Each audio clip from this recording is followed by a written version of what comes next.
Yeah, dear Ari, thank you so much for joining us again. And if you're ready, it's over to you. Yeah, we start, and I must also say, last time, after 1.5 hours, I said I need break, and then Andre said, yeah, we take a 10-minute break, and I was actually out of energy, so I had to remember that, Andre. So I had to stop after 1.5 hours. Okay. That is part actually also of the postponing the American trip. It is sort of the energy of the heart, which seem not to be as abundant as it was in earlier days. So I have to sort of take my activity a little down. That is the cause.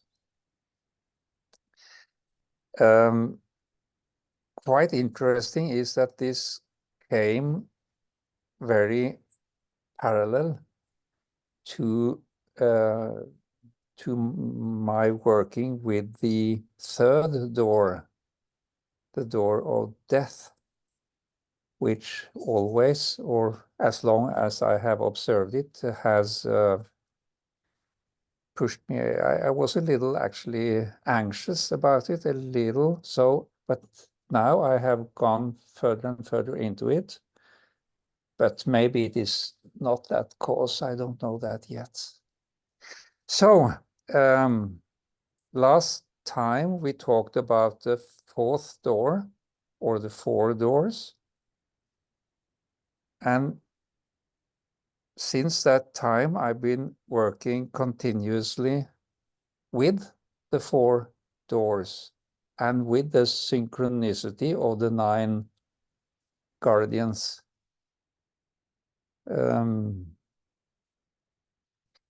I have not actually done so much else since the last time. And it is not that easy to describe, because this is a continuous work, and also a work with the way these 9 guardians are teaching, and that is quite different from one-to-one. If you think about the 19 lessons that Rudolf Steiner gave, in the beginning it was one-to-one and very exact teachings from the guardian of the threshold. But at the end, the last lessons, then all the hierarchies were working together with this teaching, and the teaching became more and more sort of not exact or practical. It became more and more cosmic, you might say, and as such more difficult to describe exactly, as for example when you meet Vidar at the gate of the elements. The teaching is actually quite exact, actually, and he is alone of this with this teaching, and now it is a collegium of 9 that teaches, and it becomes difficult to clothe in earthly or in practical words. So this is to say that it is difficult to bring what I have been doing the last 2 months today. So we could maybe, yes, and that I mention last time that what I've been writing in the Northern Path of Initiation, the walk through the elemental world, that first you meet the the third realm, then you meet the second realm, then you meet the first realm. And in the third realm, you meet the Luciferic elemental beings. In the second, the Ahrimanic, and in the first, the Asuric. I have been describing this a few times, I guess.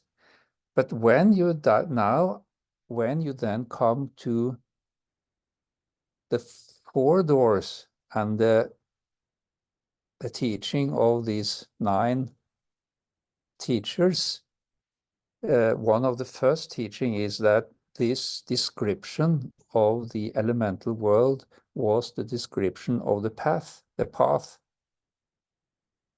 and not the real elemental, not the wider elemental world, because in the wider, or the greater, you might say, or bigger elemental world, these elemental beings are not they have not their areas, they are together. Just like in the body. I mean, we consist of elemental beings. Luciferic, Ahrimanic, Asuric, that is why we are able to be in the material world, that constitute our physical body. But in our body, they are sort of mixed. They are not in sections, and that is important to know. So that was the description of this path, which I in the beginning thought was the elemental world. That was actually the path itself and not the elemental world as such. Is this clear? Yes, I hope I made myself clear. I see several nod. And this path is sort of like a tunnel, a pathway through the elemental world. And when you come to the threshold, then you sort of are out of this tunnel, and then you can see the whole elemental world.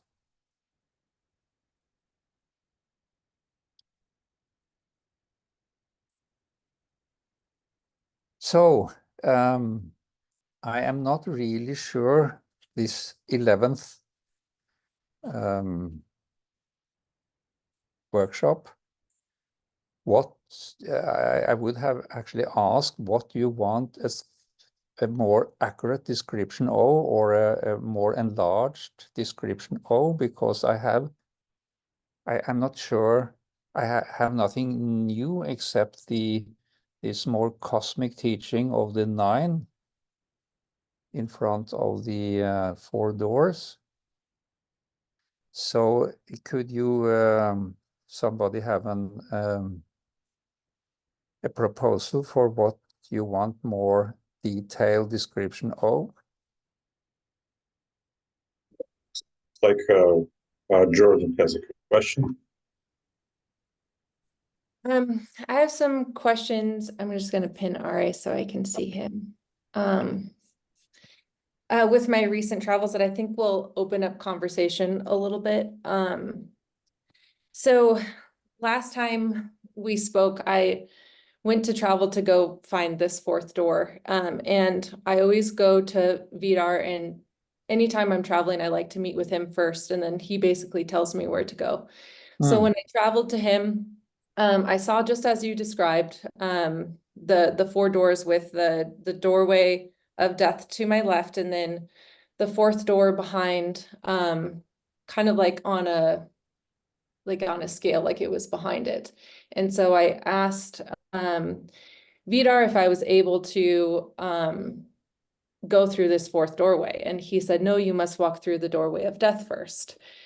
And so my first question is, do you feel like that's a universal truth where we must go through all 3 doors, like the doorway of death, the doorway of the sun, the doorway into the etheric, right? That's the one that's in front behind Vidar, before we can walk through the 4th door? Yes, well,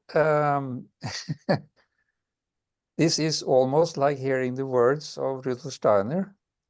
He said that to be a true initiate, you have to walk through all the doors because they go to different parts or different levels of the spiritual worlds. And he added, the best is to walk through the door of death first.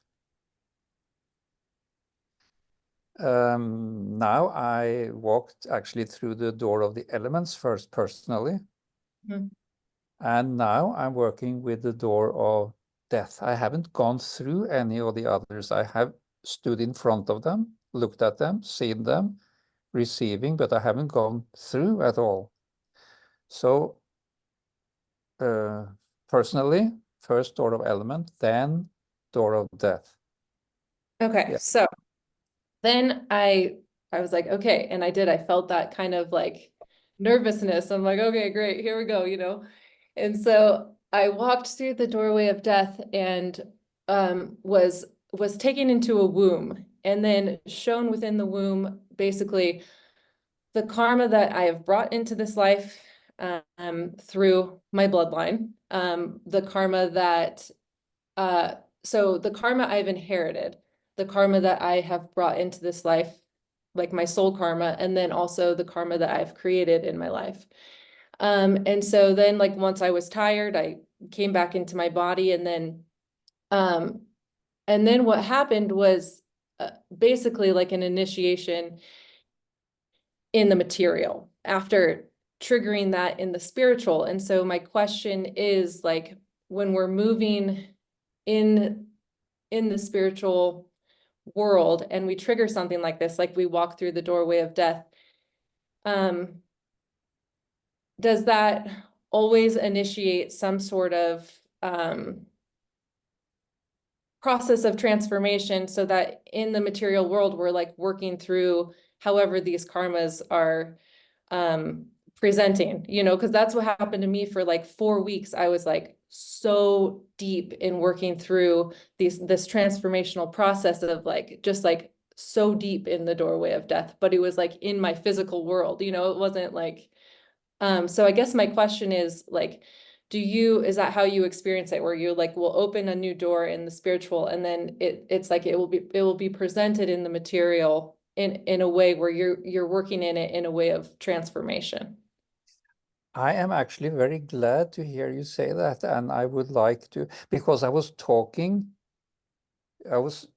discussing this just before we opened this discussion, that while I have been dealing with the door of death, I have been more tired, because it is definitely has to do with understanding karmic relations.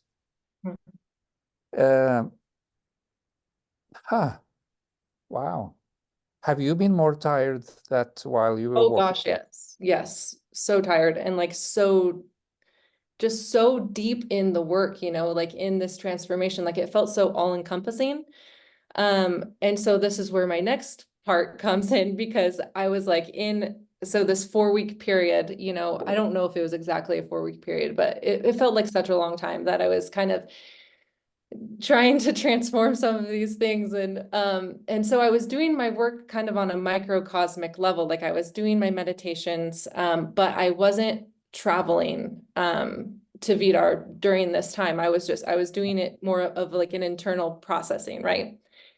And because I didn't have the energy, like I was like, I can't actually travel right now. Like my body doesn't feel strong enough. So about about at the 4-week point, I finally was like, you know, I felt we were going to be meeting again soon. And I'm like, okay, I need to travel and just like talk to Vidar and see what he says about this, you know? And so I went to travel and it was so hard for me to get to Vidar. Like it felt like I was like trudging through, like trying to reach him. And it was like, it took all of my willpower to get to him. And I was just like, this is weird. Like, why? Normally I'm just like able to travel. It's pretty. simple for me. I wouldn't say simple, but it's just like, yeah. And so I finally get to Vidar, and he, the best way I can describe it is he was irritated with me.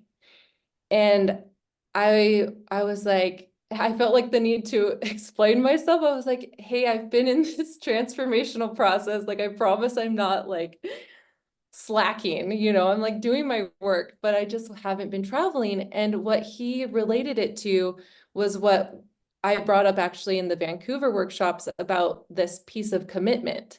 And he said, he was said like, there needs to be a devotion and a commitment to this path, or else, let me think about exactly what he said. So he told me there must be a devotion and a commitment to this path, or else the path, you won't be able to walk the path. And I said, why? And he said, because of the way that things are evolving right now, like at such a rapid speed, the spiritual world is evolving, and obviously like our material world in the same way, but in the spiritual, it's moving so quickly and it's evolving so quickly that the path will no longer be there unless you keep like it, you need to be consistent basically and devoted to this path, because it's going to change rapidly. And so basically you would be getting to the path and then it's like, it's different, or you can't find the same path to Vidar. And maybe that was just him speaking to me in a way that he wants me to be devoted, like at least, two times a week or 3 times a week doing this, because I was spreading it out more. And, I am a very devoted person. So I was kind of like, you don't understand, I'm doing the work. It's just I haven't been traveling. But he was so clear that he wanted us to keep forging these paths that we're making in a consistent way, so that basically so that we don't get lost, or we can't find that same path that we were trying to build momentum on, I guess is what it came to. But still, all the 4 paths you have, you Yes. go this path, but you have to then work with another door, and then you can go back, and then you can work with the 3rd door and the 4th. Yeah. Yeah. I actually felt in 90% what you were saying, that I could have said it the same way. Yes. Okay. Very good. And I think that is so important today, that we, especially the anthroposophists, are aware of these 4 doors and try to walk through them, or work with the guardians. Very important. Thank you. Yeah, I think I was a little good. Very good description. I was a little thrown off by the fact that he I could feel the irritation, and I guess I didn't ever expect that sort of like kind of like emotion to come through, but I think he was trying to get a point across so clearly to me, that there needed to be this level of like commitment and devotion to being consistent, so that I could really start, working with all the doors on another level.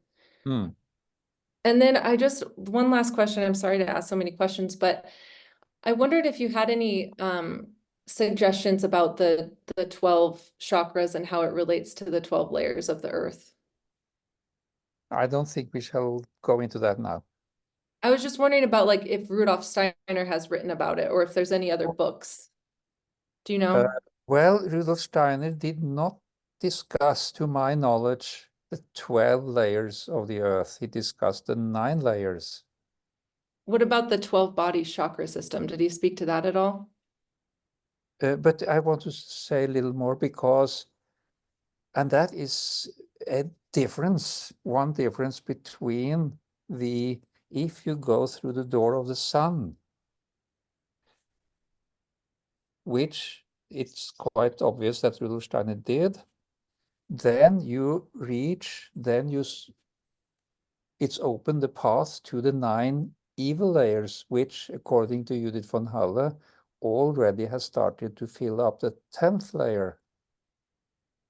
But if you go through the door of the elements, you can reach the 12 the 12 good layers of the earth.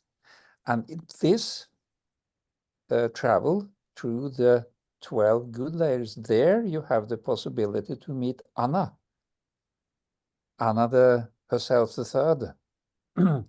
And that is probably why the existence of Anna is, I think, not discussed at all within anthroposophy or in the work of Rudolf Steiner, because that belongs sort of to another door, which at that time was more or less closed.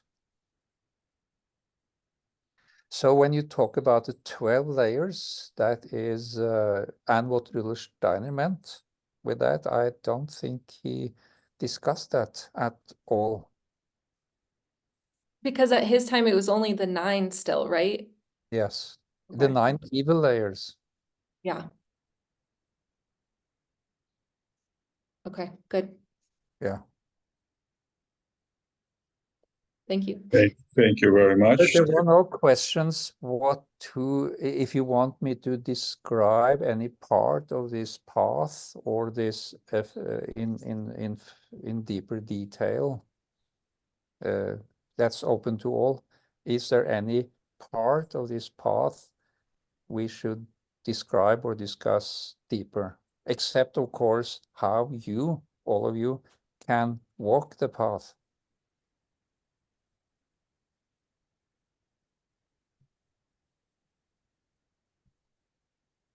Open word, what?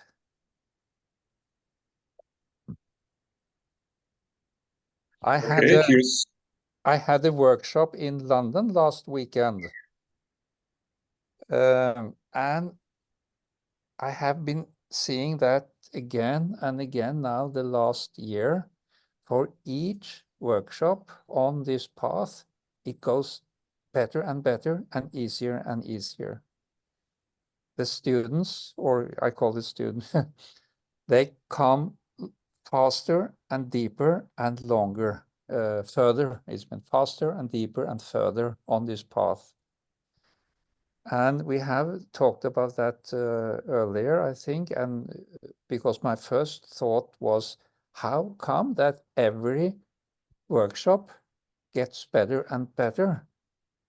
And I thought, am I being a better and better teacher? but and I proposed that for one group, and I said, no, it is because the more people who walk a path, the easier it is to walk.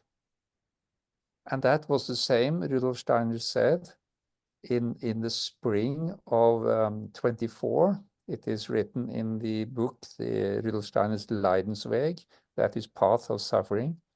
He said that he was a little worried that not enough people walked his path, because if not, it would be more and more difficult.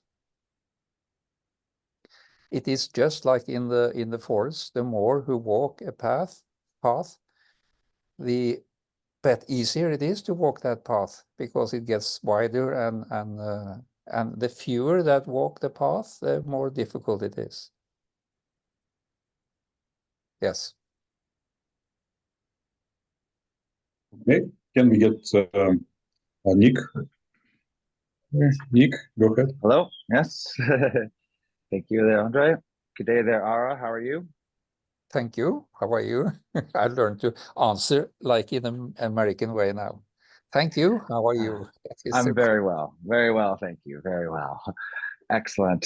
This has been a really great end of summer. I'm glad feels like a nice cap to this season. And as the energies change and falls upon us and the harvests are coming in. So your question.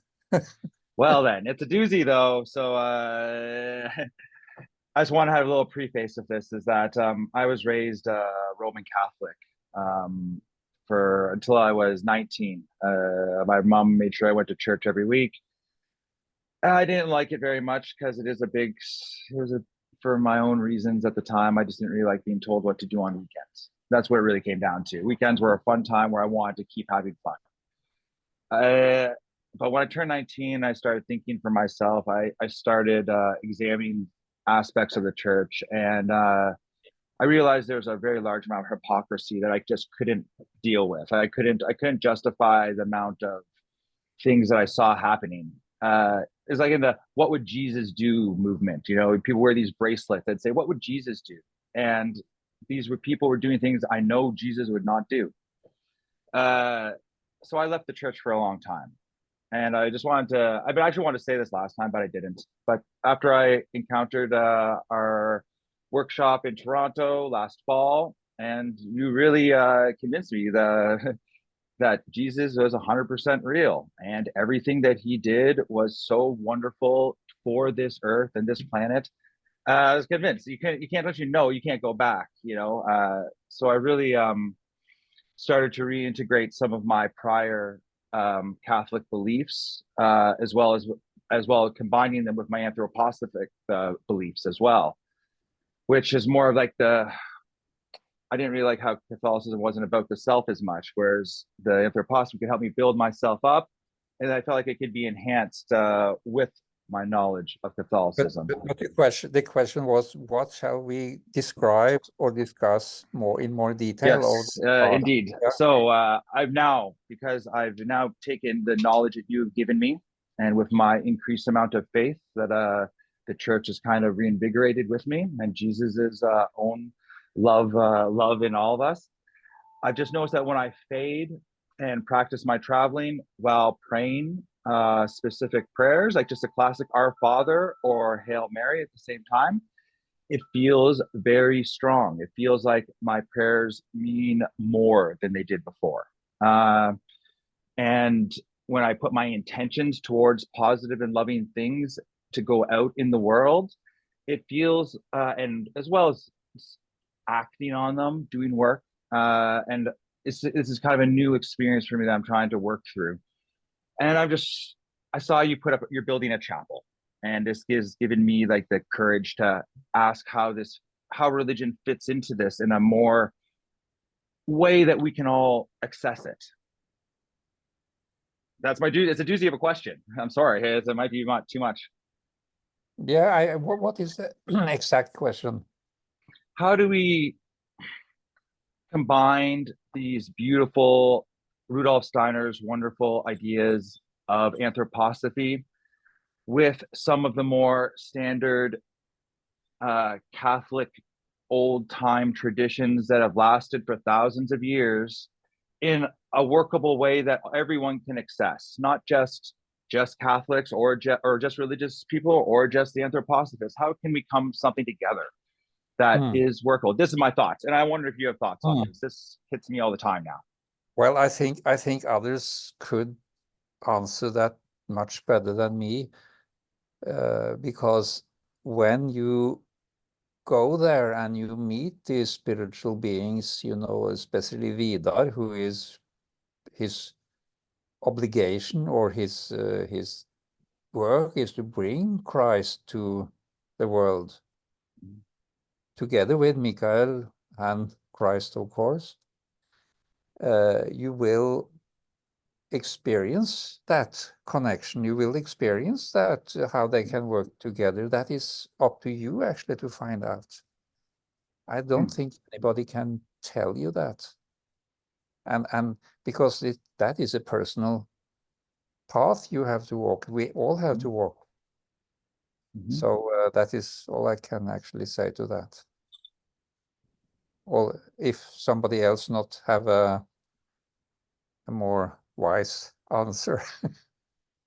I'll listen to anyone. I'm just, I really want to connect. Your message is so powerful. It's helped me so much.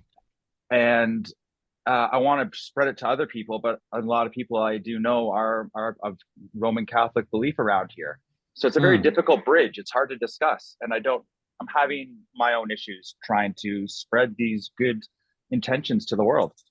And I just want to see, and you experience this every day. Oh my gosh, you've been targeted for just speaking very simple truths that just get rejected. And I'm not experiencing it quite to your level, but I would like to learn how to help our others as well. We all have our levels, I guess. Indeed, indeed. Thank you so much. Thank you. Because I have another one later though, so I hope someone else asks a question. I guess you have. I start to know you. Yeah, you know how it goes. Excellent. I welcome everyone else I want to hear what everyone else says too. Okay, here is a question from Mirthi. Am I right? Yes, thank you. Mirthi, right? I was wondering, thank you, Ara. I was wondering after what Jordan mentioned about opening the door of death. I had the situation that I was invited by someone else to join them to go through that door of death and facing the past. And we came into a situation, let's say the person was a witch and before hanging put a spell over the community. And I asked the person, what would you do now do different? Basically, the person realized, what have I done? And I asked, what choice would you make now then? And last time we talked, you mentioned inviting the Christ. And I was wondering, I invited a Christ and the person went back into the now and got home. And funny enough, the child had pooped in the pants. Everything was in the pants, just came out. And I was really intrigued by inviting the Christ in through the death door and coming back, how that all changes. And as well, as a spectator, I get all the time invited on those journeys with someone else. And how does it work? Because you describe it all the time alone. And how is it now when you walk with others?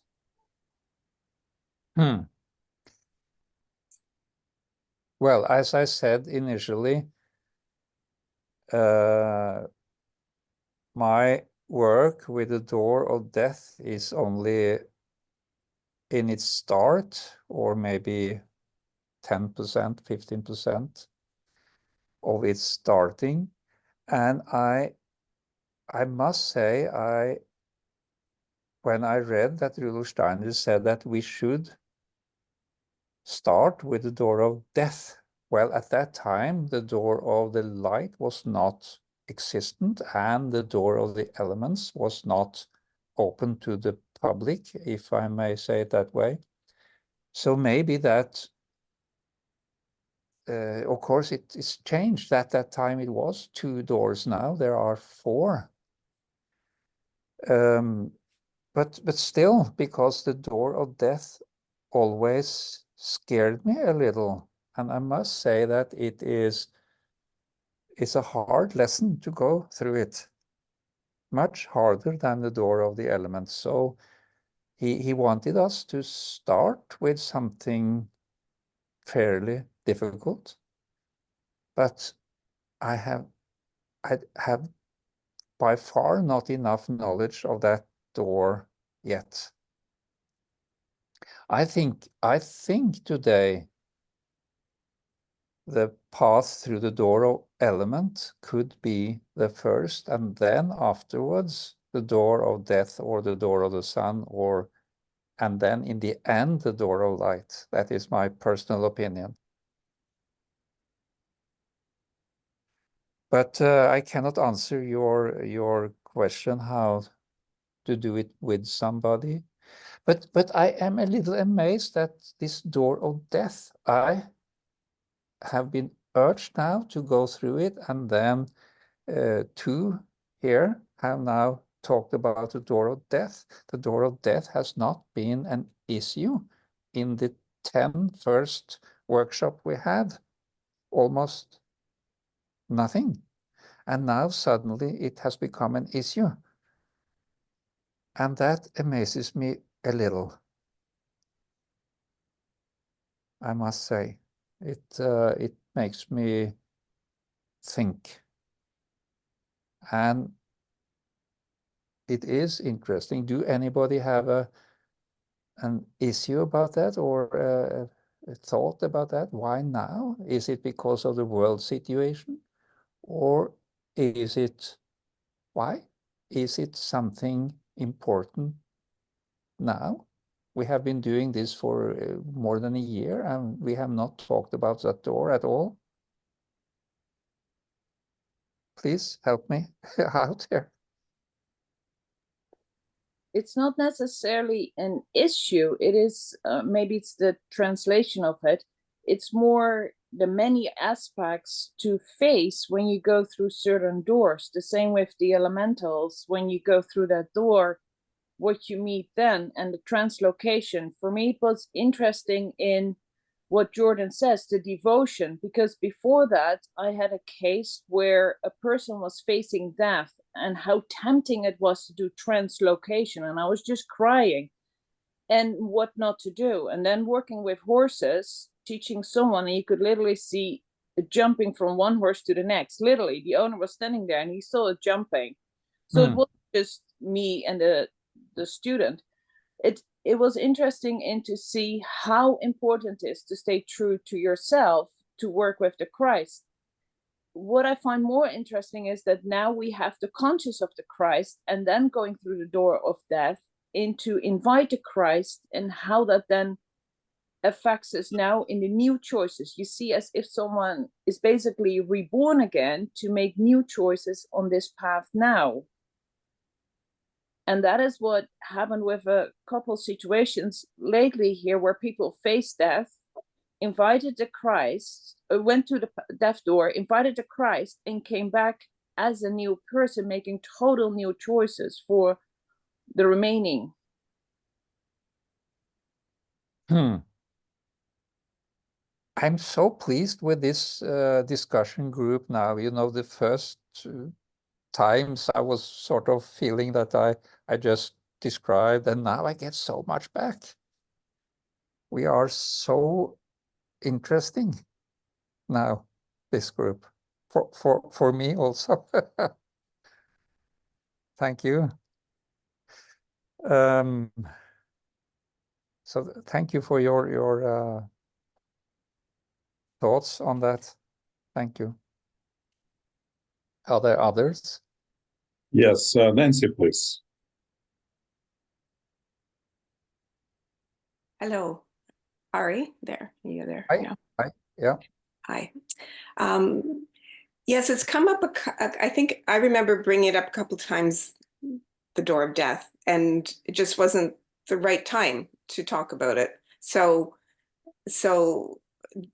with you moving in there, one question would be, how are you approaching the door of death, and what is that process? How can you describe that might help some of us, and how, I suppose we all each have to approach it in our own way.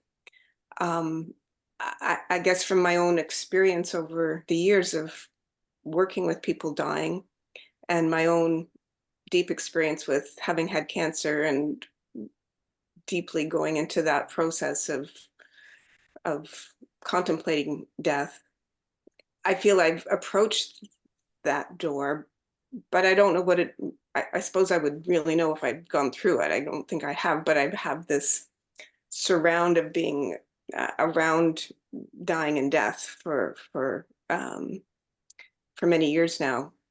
So the door is kind of has presented itself to me. I don't really know what it means to totally go through it, except it's part of my life path, and the world of ancestors is very close and personal to me, and so I'm wondering, I guess that's a part of a question too, if we feel a connection to our ancestors, is that a way that the door of death is opened or opening, that we have access through that. And one other thought would be that in working with our karma and working with, like the last person was speaking, it does strike me that the door of death must appear if we're really deeply working with our karma. And that seems to have been awakened a great deal through my work with your work, is that I have felt maybe a bit like Jordan, but it's been a long protracted period of not feeling very close to being able to access the path because of this exhaustion or this something, a bit of a veil that has made it difficult to keep doing the path of fading. Something, there is a resistance. It could be, you know, of course, my own hindrances. But one person who knows me well and has some insight had this image of a Sarat being connected to me, and we haven't talked about how Sarat beings interface with it all, but these are just some of my thoughts put out to you. Did I hear you correct? Did you also say that trying to contemplate the door of death made you more exhausted than the other? Yeah, and wary and Yeah. uncertain, yeah. Mm-hmm.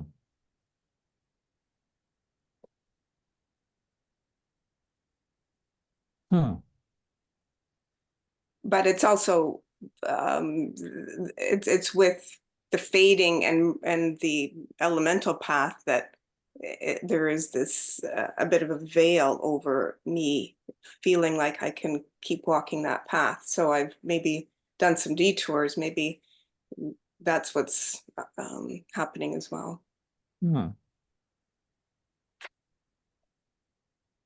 Thank you. Okay, so Dr. Penny, so are you going to ask a question or any?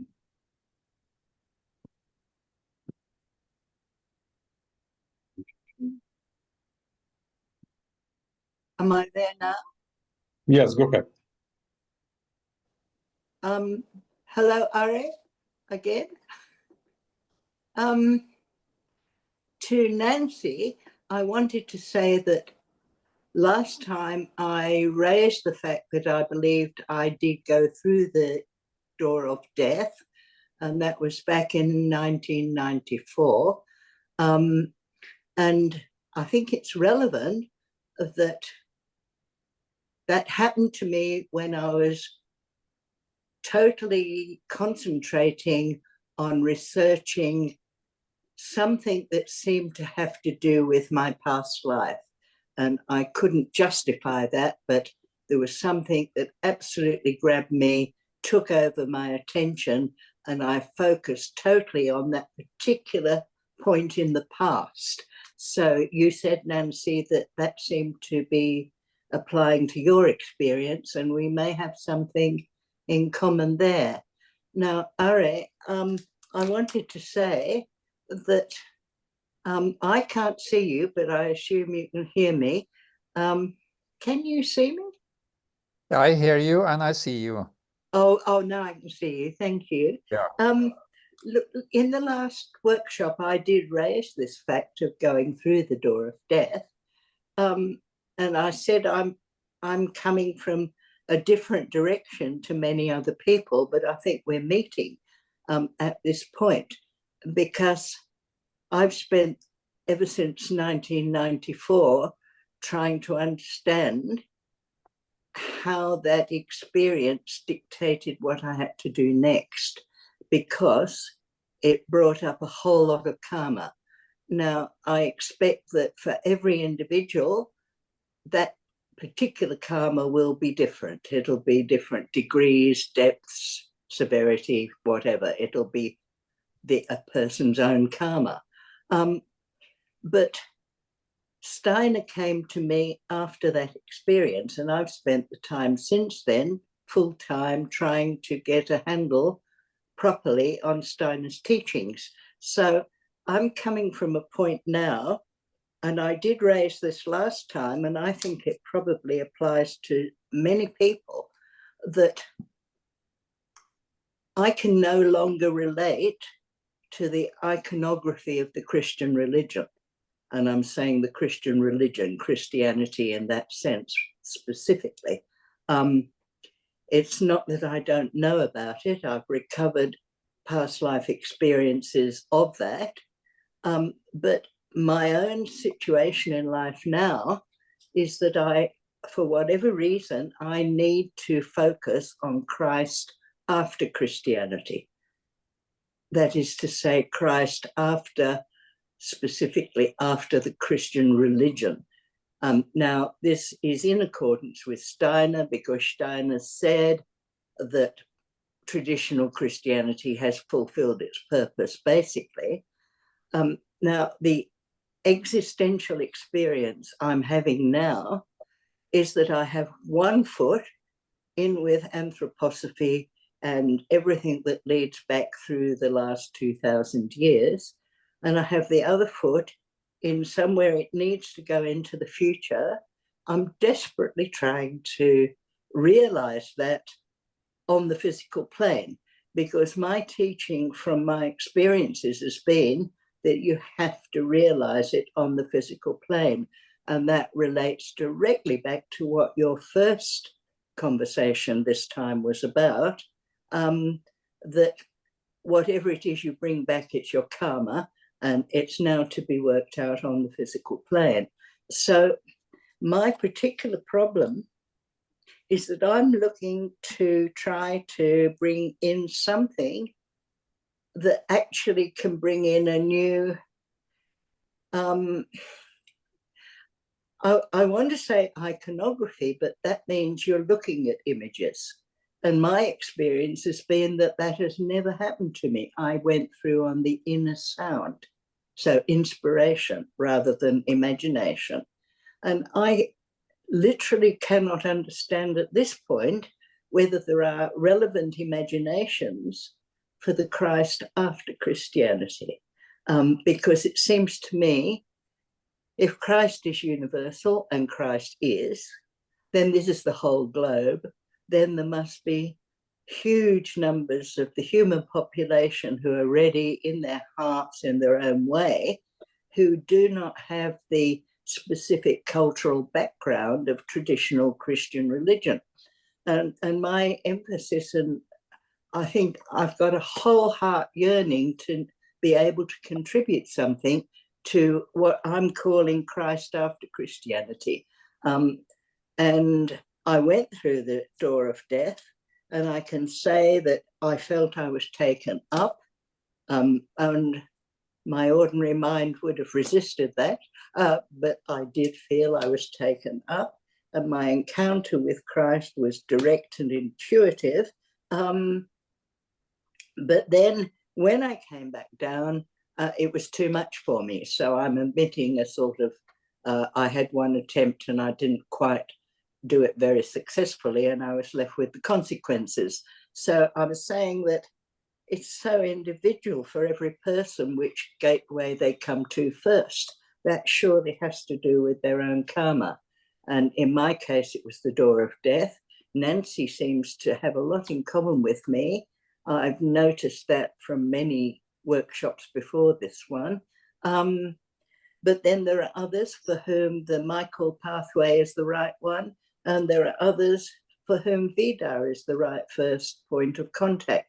So I'm trying to say, if we have to orient ourselves, surely it's the thing which grabs us most.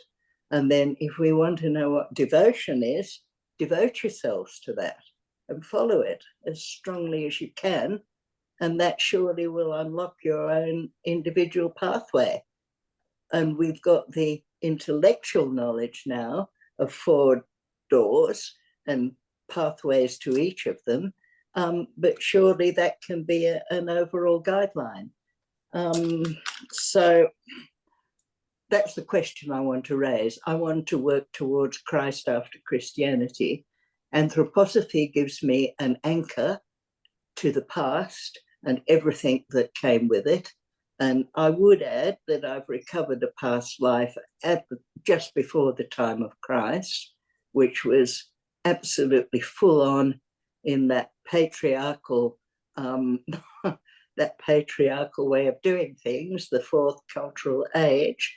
And the experience of actually being in that has made me 10 times more clear that that absolutely has to be let go of. the future leads absolutely in the opposite direction.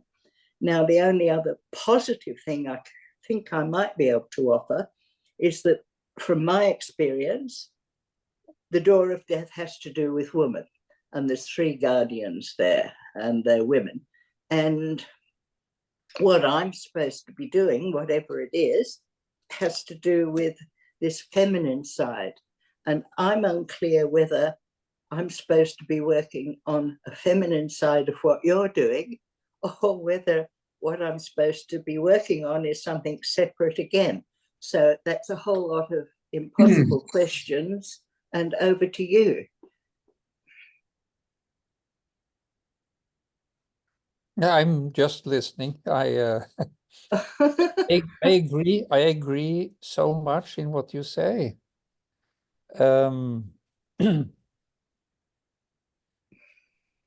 Even though Steiner said that, but that was 100 years ago, of course, that we should go the door of death first. I agree with you. I think it is individual. And we have to walk this path. I had, since I was touring Great Britain with Theodor Hundhammer, together with Andrew Linnell, we had this tour of 3 companions. And he was changing eurythmy in a certain way. You know, in eurythmy, you move a limb, and then you sort of feel the etheric body following. And he put it upside down. So he said, first feel the etheric body, and then you move the arm after the etheric body. So he inspired me to create this exercise that you, let's say, first feel the astral body in the arm, that you want to stroke somebody or hit something or whatever, and then you lift only the astral part of the arm. The arm is lying still, but then you lift the astral part of the arm. Then you can try to feel the life forces in the arm, the etheric, and then you lift this 20 centimeters or something, and then you feel the difference between the astral body and the etheric body. And then you can feel the elemental body, the structure of the arm. And then you can lift that 20 centimeter. This whole exercise, it takes a longer time than I explain now. And at the end, you can feel the material side, and you can lift the material side. So you, in a way, lift 4 arms. And then you can start to walk with either the elemental body or the etheric body or the astral body. And through doing that, you can then walk to these 4 doors. Especially when you walk through the door of elements, then you move the elemental body, or the door of the sun, the etheric body, or the door of death, as several have said, actually the material body, and the door of light. I think it is the Christ consciousness body, or the eye blood consciousness. So, and I was talking in England and the 2 last workshops a lot about the meditation. Usually a meditation is like developing abilities, like if you are going to a tour, that is making your backpack, packing, you have a perfect raincoat, you have shoes, you have the equipment to walk. But very often people who meditate, they do that, but they don't walk. So I try to explain more and more the difference between packing the backpack and walking. And this walking is very important because that is how you can go with your elemental body or etheric body or even astral body or physical body to these 4 doors. And that is also, in my opinion, why is there 4 doors? Because we have to move different parts of our spiritual being to get to these doors. And that is why we also have come to different doors. Yeah. What you just said to me is absolutely central and crucially important. Can you please give us ongoing workshops going into those sort of exercises? If I can speak for those of us who are only online,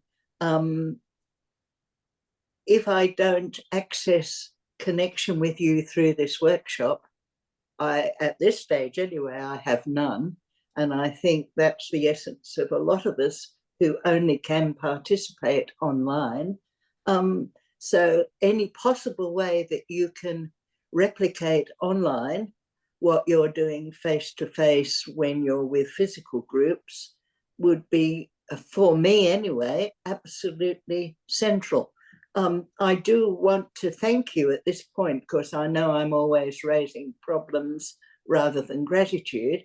But for me, this is the opportunity of a lifetime, and there is no other alternative that I've been able to find to this opportunity to walk directly into the physical world oneself rather than just hearing about it. So as far as I'm concerned, we must continue with this and deepen it. And I'm finding more and more points of connection with other people contributing as each workshop progresses. So I want to leave that plea. And on an entirely different note, can I add that the 9 of the hierarchies was something that Gurdjieff took up with his Enneagram. I don't know whether you must have had some contact with it, but he taught about the same time as Steiner, and he came from Armenia, or was it Georgia, one or the other, and he taught via the Enneagram, and he said that that diagram held the solution to everything, that is life, the universe, and everything. And another point of note is that Joseph Stalin was actually a student of Gurdjieff for a very short time in his earlier teaching years, which is just relevant to a general social background. So anyone who wants to actually look at diagrams of the Enneagram, I'd advise to just type that in and look it up, and you can actually see the 9 displayed diagrammatically and a pathway through. There's too much to go into here, but I find it was totally relevant to me. It came to me very early, and I've worked with it for many years and found it gives insights. So that's just an offering. Yeah, like I said in the beginning to Michael Frosch, maybe we should, or also Andre, maybe we should try a workshop online. Maybe it is possible. Because it is a little exhausting to travel very far after when you get up in age. It could be a possible try. We shall discuss that. And I have one last offering on an entirely different level again. I've been continuing to research the Picts. That's the Scottish Picts. Now, the Picts, yes. Yeah. Yep. Now, I came across a workshop of yours online, or rather an interview with some students in Lithuania, where you were going into the entities present in some of their ancient archaeological remains. And I found that incredibly enlightening, because I could see exactly what was happening. So I'm only trying to point out how different people may be. That for me, Christian iconography is a block, but that workshop was an opening, whereas for many other people it would be the opposite. So in connection with that Lithuanian workshop or interview, you said then that the Picts had something a little bit different, which implied to me that you knew something about the Picts. But then I asked you in a subsequent workshop here what, and you said you didn't. So I'm trying to connect on that point now. My last bit of research indicates that the Orkney Islands were probably the place where the souls of the dead went. And the archaeological research is getting close, but it hasn't quite got there, because Orc is the pig. It's the pig mysteries, which is the Arthur mysteries. That's been already established. That was established by the president of the British Anthroposophical Society a few years ago. So Arthur mysteries are pig mysteries, and Orc is pig.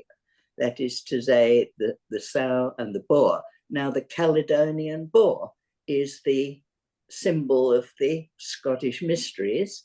Now, my experience here on the other side of the world, going through the door of death, was that the Aboriginals here understood an island off the coast to be where the souls of the dead went after they went through the gate of death on the mainland. And they had a route that they traveled through the sea and to that island. And that was a hugely sacred place for the souls of the dead after death. Archaeology has got to the point of saying that they think Orkney us meant corpses or physical corpses. And I'm asking myself now, is that a material explanation where actually what was meant was the souls of the dead, something not physical? And if that's true, that means that the Pictish mysteries must have been central on the mainland right through northern Scotland for those very, very ancient times. And that's something that has not yet been definitively established, because the main Pictish research has gone into medieval times, that is to say post AD, whereas what we're looking at is times BC and the very, very early history.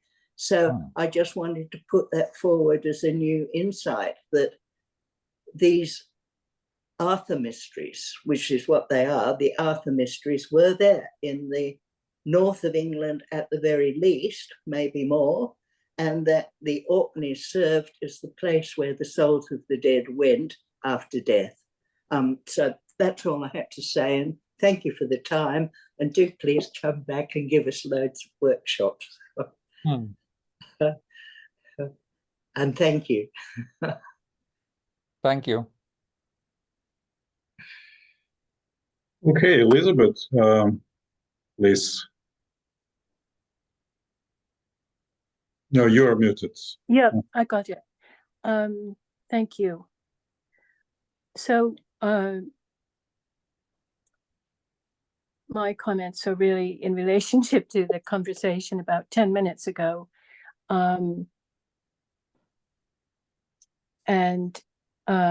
It was when we first started to talk about the door of death.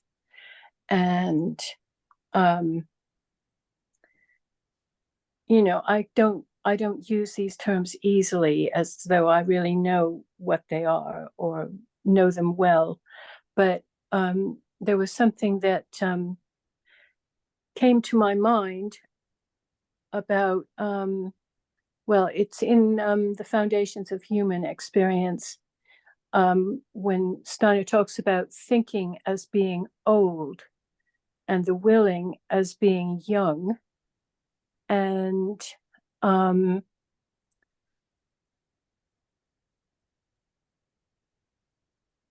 got too many things, really. The conversation has gone too many other places. I don't know if I can put this together, really.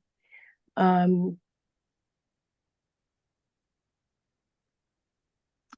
that's all I'm going to say. Thank you.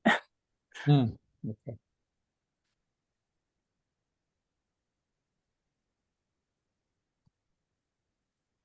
Yeah, just a little contribution. So it's very true that when we are using concepts, we are working from the past, specifically from the place and time before the birth. So, and when we perceive perception, this is activity which puts us in the present time only. Yes, not the exactly. thinking. So, I mean, it actually supports what Ari been telling. You know, if you are all in perception, so you are meeting present time, that's why you can see. Because when you're thinking, you are working from the past. Okay. Okay, Wald is next. Hello, everybody. Hi. Okay, so I'm very new to this. I've been practicing for like less than a month. So I just wanted a little bit of guidance since I'm just beginning this. I'm finding that if I don't worry about remembering what I'm experiencing during my traveling, I tend to travel better. But then there's, part of me that says, yeah, but what are you going to bring back with you? And so I definitely feel like this, that I can go farther without worrying about remembering. And I'm wondering if that's just a good phase or not a good phase, or something you just go through, or what. If you could help with that one. Yeah, I will actually say something about that, because, and that I experienced very early in my life. When you experience something in the spiritual world, you don't actually remember it. This is, you have to let go of the remembrance of this experience. You can remember your impression of it, but the actual, let's say you meet a spiritual being, then you are in the spiritual world. And then immediately when you come back to the physical, you remember what happened. But very soon you remember only what you remembered. When you go back to the actual experience, you don't remember it at all. And that is very important, because if you remember the actual experience, then you bind yourself up with this experience. It's like, let's say you have a boyfriend and you just think about him, you sort of bind yourself to one person, you cannot go on. But it is not like that in the physical world. Then you can remember things and learn from things and put things in connection and in succession. But it is not like that in the spiritual world. So when you feel that you don't forget, that you don't remember it, that is right. You shall not remember it, but you can remember your remembrance, because that is done in the physical world.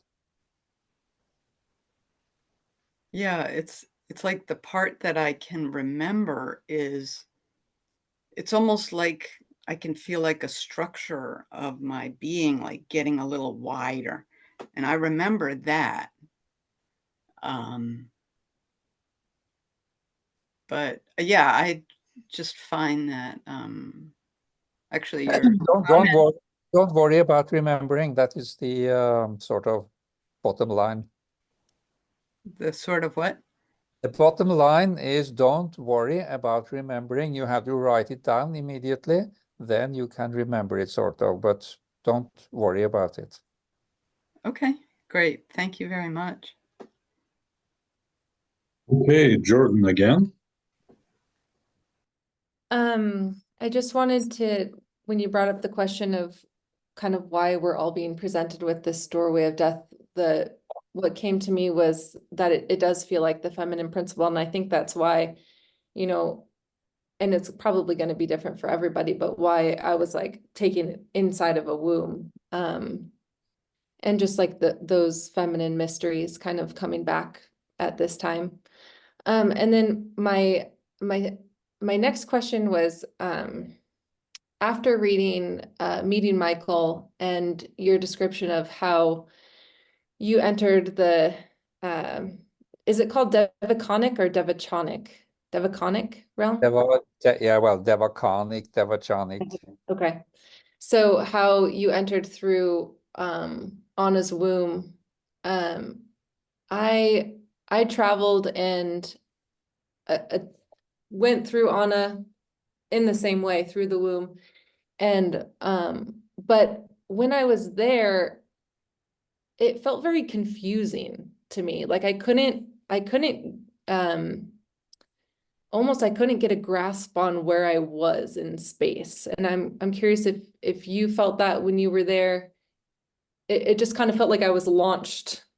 And then I was like, where am I? Like I couldn't really get a grasp on where I was. And I wonder if you can speak to that, if there's any way of like anchoring in that space.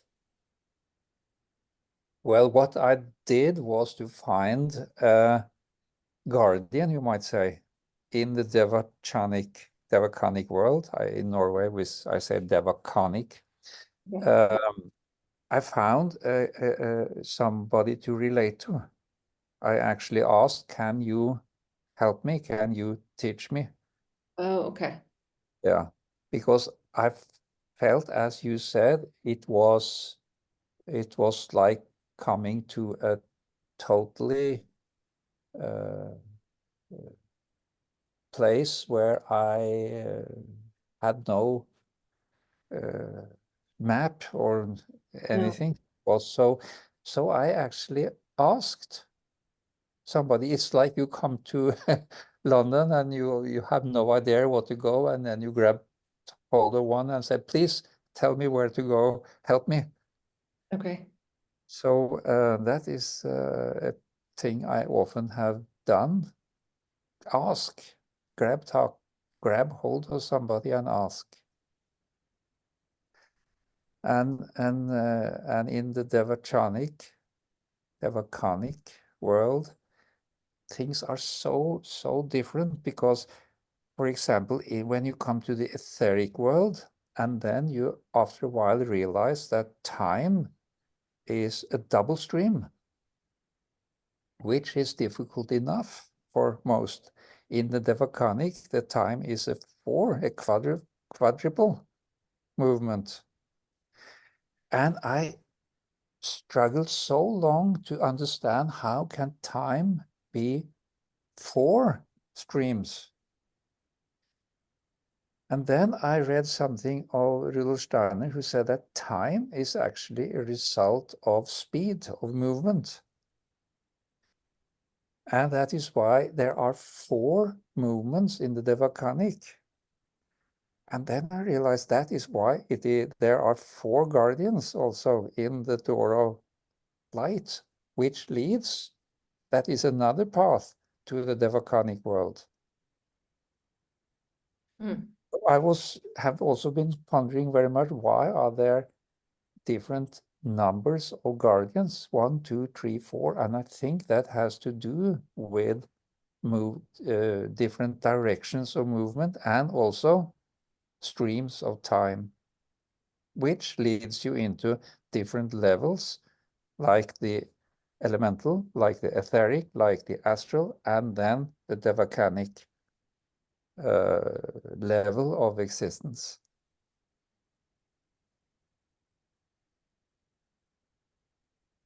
Yeah.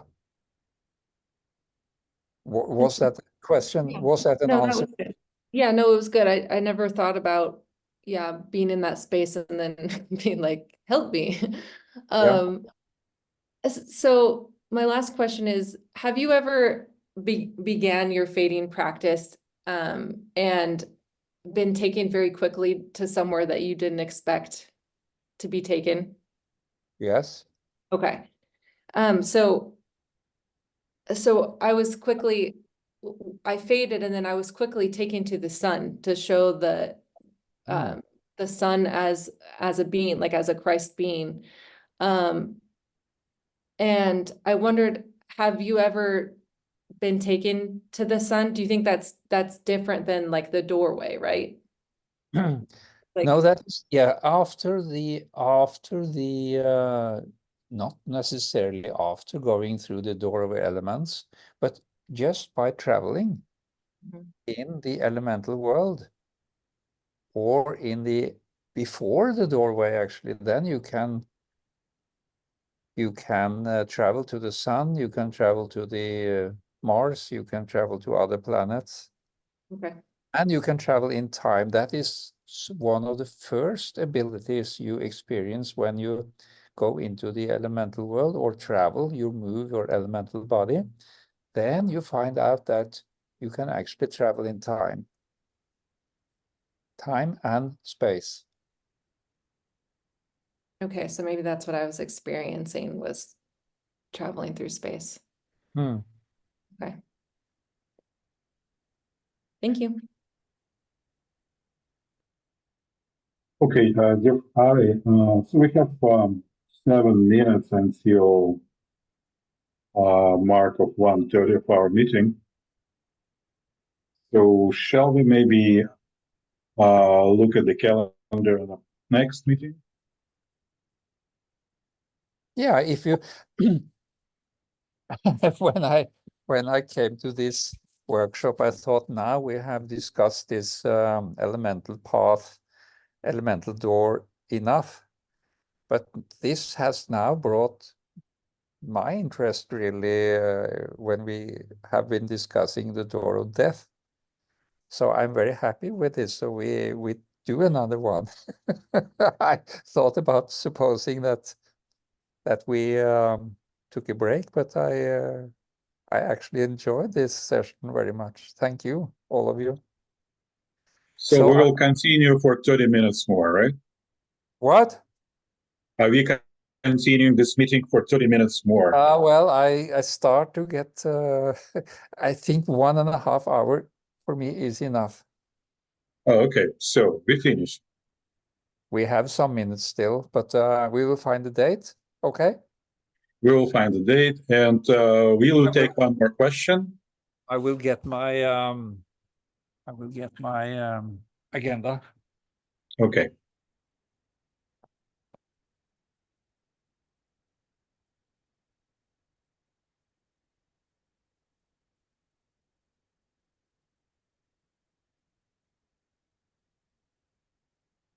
So.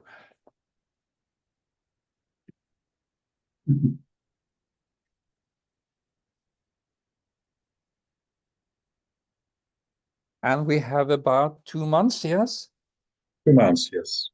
September, October, November. Yeah, I have very good time in November because I was supposed to be in America. So I can do it anytime in, what about the Saturday, the 23rd? 23rd of November? Yeah. Can you do maybe earlier? Yes. Okay. So because it's 2 months, it will be about November 9th. Yeah, we can do 9th, yes. 9th, this will be good. Good. All right. And we should also try the possibility of an online workshop where we train in moving our elemental body into the elemental world. Sure. Yeah. I'm ready for it, and we can discuss with Michael Frosch Yeah. and you. So let's do it. Yeah. Shall we find a date for that now too? Absolutely. When? So like in 1 month, when you're going to do this? When do you want? When, Michael, when do we do? I would say maybe we can do in October. October, yes. October 19th, for example. That is not possible. Then I am in northern part of Georgia. Georgia. Georgia in Russia, yeah.